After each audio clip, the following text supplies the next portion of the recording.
taho baby na ‘yan mata. Ridwan NPC ne. Farin ciki na ɗaya, kauna sirri ɗaya, zuciya ni ba ni da tamka sai kin dawo. Farin ciki na ɗaya, kauna sirri ɗaya, zuciya ni ba ni da tamka sai kin dawo. Ninki faɗan ni ra'ayi ɗaya, sako tun daga zuciya, sanki nake yi habibiya, kyakkyawa ce ke. Kin wace sauran mata, dole ne ma na ya baki. Soyayya sai ke, a soyayya na ce sai ke, kauna domin ke, addu'ar da nake Allah ya banke.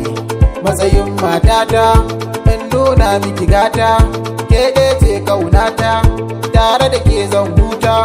A matsayin matata, soyayyar mu da riba. So zauna, kada ki bari in mace kanwata.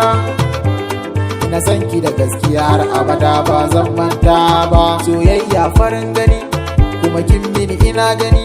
Soyayya na ji na gani, ke na fi so sun ji sun gani. Ciwon so bai da magani, a guri na kin zama magani. Kin zama tamkar ruwan jikina, sai da ke zan amfani. In kika bar ni a wannan karnin, to kin mini illa ni. Ba na ji ba ni gani, kar da ki dau wani ne ba ki yada ni za na rike ki in alkin taki, kuma za na kula ki in riri taki har in shafa baki. Taho baby na ‘yan mata, taho baby na ‘yan mata, taho baby na ‘yan mata, taho baby na ‘yan mata.